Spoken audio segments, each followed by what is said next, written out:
They were rock and roll royalty. George Harrison, Bob Dylan, Roy Orbison, Tom Petty, and ELO's Jeff Lynne. So we have the Wilburys here. Why don't you come on in, have a seat. Individually, they were superstars. Collectively, they were the traveling Wilburys. There was no getting around who we were, and that it was, quite a lineup. But most importantly, the five men were friends.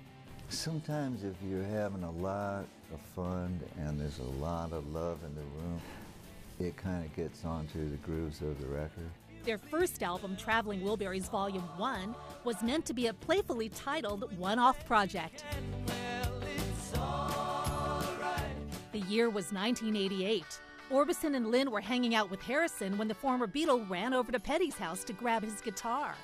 He used to keep a guitar or two there so he didn't have to carry him back and forth to England. Somehow the four of them ended up at Dylan's studio in Santa Monica, California and banged out a song. And since Dylan was there, he joined in. The result was a catchy sing-along that had no name. George had got nearly the whole song complete, and Bob said to him, "What's this song called then?"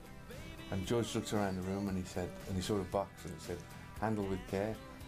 So he just said, "Handle with care." I'm so tired of being lonely. I still have some love to give. Adding to the whimsy, each of the musicians took on fictional Wilbury names.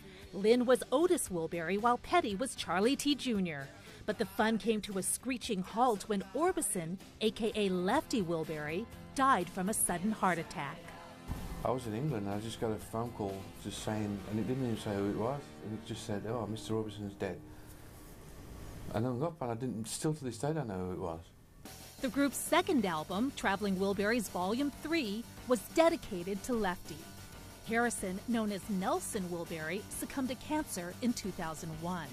But the legacy of these five friends lives on in a new compilation simply titled The Traveling Wilburys. It features unreleased bonus tracks plus candid home movies from the recording of both discs. It wasn't a gimmick or a novelty act. It was actually a really good group. A brand that lasts forever, right? The Wilburys. Yeah.